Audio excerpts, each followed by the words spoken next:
నిజ నిర్ధారణకు అంతిమ నిర్ణయం డిఎన్ఏ టెస్ట్. ఉన్నది ఉన్నట్లుగా వాస్తవాలను శోధించి వివరించే మన డిఎన్ఏ టీవీ, మన రాష్ట్రం, మన ఛానల్. నమస్కారం. ముందుగా రాష్ట్రంలో ఉన్నటువంటి మత్స్యకార సోదరీమణులందరికీ రాష్ట్ర ప్రభుత్వం తరపున, ముఖ్యమంత్రి శ్రీ నారా చంద్రబాబు నాయుడు గారి తరపున జాతీయ మత్స్యకార దినోత్సవ శుభాకాంక్షలు తెలియజేస్తున్నాను. నేను మత్స్యశాఖని బాధ్యతలు తీసుకున్న తర్వాత ఈరోజు మా కమిషనరేట్లో డీటెయిల్గా రివ్యూ చేయడం జరిగింది. చాలా బాధ, ఆవేదన కలుగుతుంది. ఆంధ్రప్రదేశ్ రాష్ట్రానికి, అందులో మత్స్యశాఖలో ఎక్కువ అవకాశాలు ఉన్నటువంటి రాష్ట్రం ఈ రాష్ట్రం. దాదాపుగా 974 కిలోమీటర్లు సుదీర్ఘమైనటువంటి తీర ప్రాంతం ఉంది. అందులో 10-12 జిల్లాలు ఈ తీర ప్రాంతానికి ఆనుకున్నటువంటి జిల్లాలు.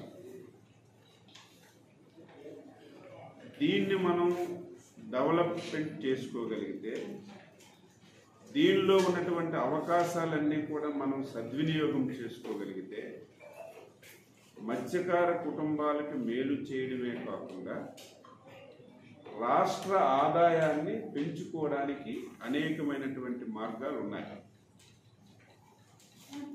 లాస్ట్ 5 years చెప్పాలంటే డిపార్ట్మెంట్ ఉందో లేదో అనే స్థాయికి తీసుకెళ్లారు. ఈరోజు రివ్యూ చేస్తుంటే చాలా బాధాకరమైనటువంటి విషయాలు బయటపడ్డాయి. ఈ దేశంలో అనేక రాష్ట్రాలు ఉన్నాయి, తీర ప్రాంతం ఉన్నటువంటి రాష్ట్రాలు. వాటికంటే మిన్నగా తీర ప్రాంతం ఉన్నటువంటి మన రాష్ట్రాన్ని చూస్తే ఆవేదన కలుగుతుంది. ఫర్ ఎగ్జాంపుల్గా 974 కిలోమీటర్లు ఉన్నటువంటి ఆంధ్రప్రదేశ్ రాష్ట్రంలో 4 హార్బర్స్ ఉన్నాయి. అందులో 2 పనిచేస్తున్నాయి, 2 పనిచేయట్లేదు. అదే మనం మిగిలినటువంటి రాష్ట్రాలు తీసుకుంటే కేరళ కానీ, గుజరాత్ కానీ, ఈ 4 హార్బర్స్ చూస్తే యావరేజ్న 258 కిలోమీటర్లకి ఒక హార్బర్ ఉంది. అదే మనం కేరళకి వెళ్తే 27 కిలోమీటర్లకి ఒక హార్బర్ ఉంది. అదే గుజరాత్కి వెళ్తే 87 కిలోమీటర్లకి ఒక హార్బర్ ఉంది. అక్కడ మత్స్య సంపద ఎందుకు వస్తుందంటే, ఎన్ని హార్బర్లు మనం అన్ని క్రియేట్ చేసుకోగలిగితే అంత ఎక్కువ మత్స్య సంపదని మనం సేకరించడానికి అవకాశాలు ఉంటాయి. మన రాష్ట్రంలో ఈ మత్స్య సంపద డెవలప్మెంట్ కాకపోవడానికి కారణం పూర్తిగా ఇన్ఫ్రాస్ట్రక్చర్ లేదు, హార్బర్స్ లేవు, ల్యాండ్ సెంటర్లు లేవు. ఇటువంటి ఇబ్బందులన్నీ కూడా ఈ రాష్ట్రంలో ఉన్నాయి. ఈ ప్రభుత్వం వచ్చిన తర్వాత ఒక 4 హార్బర్స్ని టెండర్లు పిలిచారు. విచిత్రం ఏమిటంటే, ఇది ప్రైమ్ మినిస్టర్ గారు ప్రత్యేకంగా కేంద్ర ప్రభుత్వం నుంచి ఇచ్చినటువంటి పథకం. దానికి రాష్ట్ర ప్రభుత్వం 40% నిధులు జోడించాలి. ఈ 5 హార్బర్స్ కూడా టెండర్లు పిలిచారు. టెండర్లు కూడా చూస్తే ఆశ్చర్యం కలుగుతుంది. అర్హత లేని వాళ్ళకి 5 హార్బర్స్ కలిసి ఒకే ప్యాకేజ్ పెట్టి సొంత పార్టీకి చెందినటువంటి ఎమ్మెల్యే సోదరుడికి అప్పచెప్పారు. ఆయన యొక్క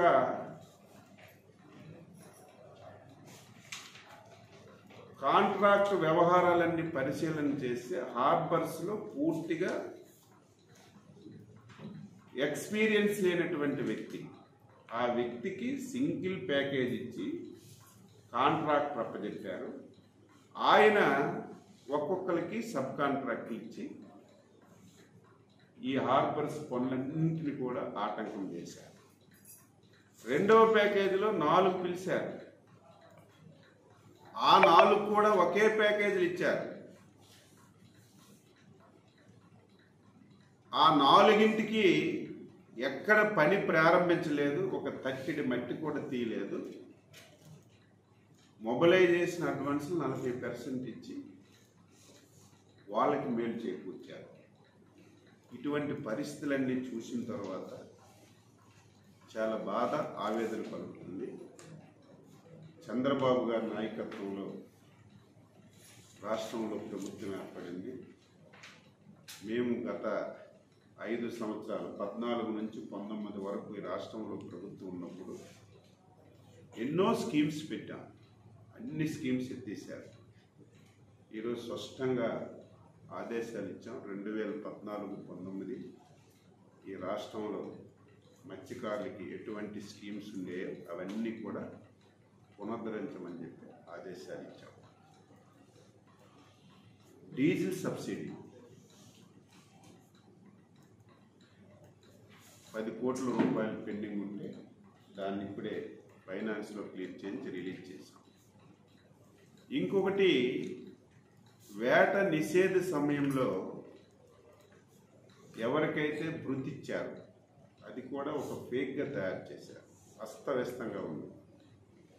చాలామంది తెలుగుదేశం పార్టీ సానుభూతి పరులకు కావాలని చెప్పి కూడా ఇవ్వలేదు. కొంతమంది అర్హత లేని వాళ్ళకి అర్హతగా చూపించి వారికి భృతి 42 సంవత్సరాలుగా కష్టం వచ్చినా సుఖం వచ్చినా అధికారం ఉన్నా అధికారం లేకపోయినా ఎన్టీ రామారావు గారు పార్టీ పెట్టినప్పటి నుంచి తెలుగుదేశం పార్టీకి అండగా ఉన్నటువంటి వర్గం మత్స్యకార వర్గం. ఎన్ని విధాల అవకాశం ఉంది, అన్ని విధాలు కూడా ఈ వర్గాన్ని అన్ని విధాల సహాయపడతాం.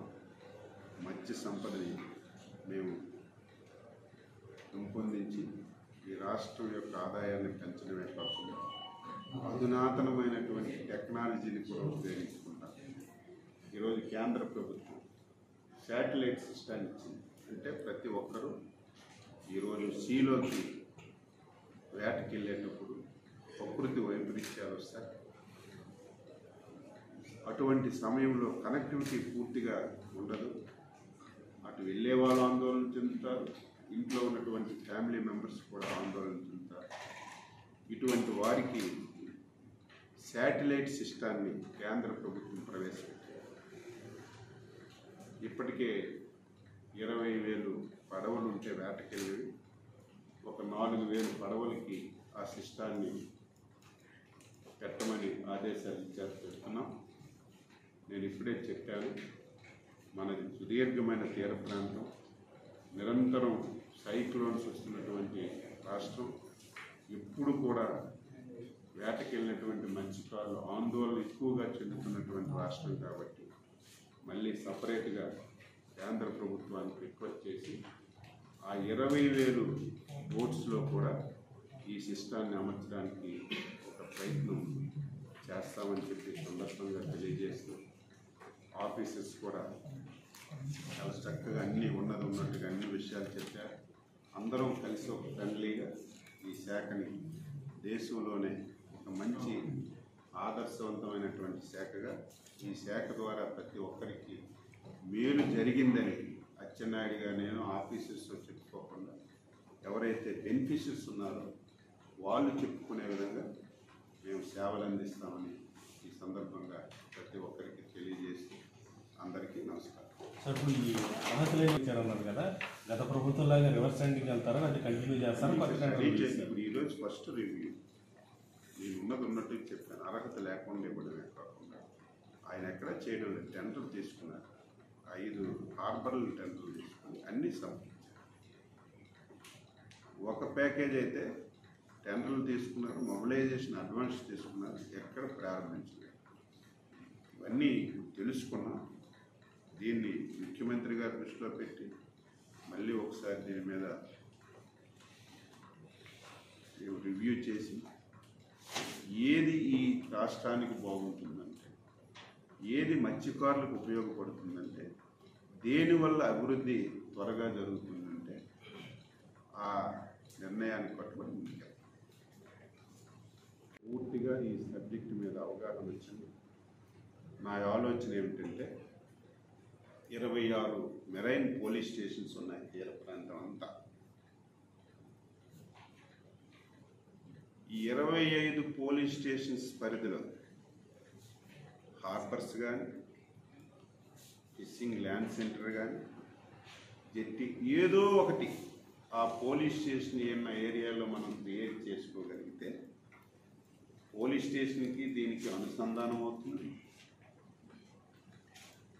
మనకి మత్స్య సంపదను ఎక్కువగా సముద్రం నుంచి తీసుకురావడానికి అవకాశాలు ఉంటాయి. దీన్ని ఒకసారి స్టడీ చేసి మనం ఎంతవరకు చేయాలి, కేంద్ర ప్రభుత్వం నుంచి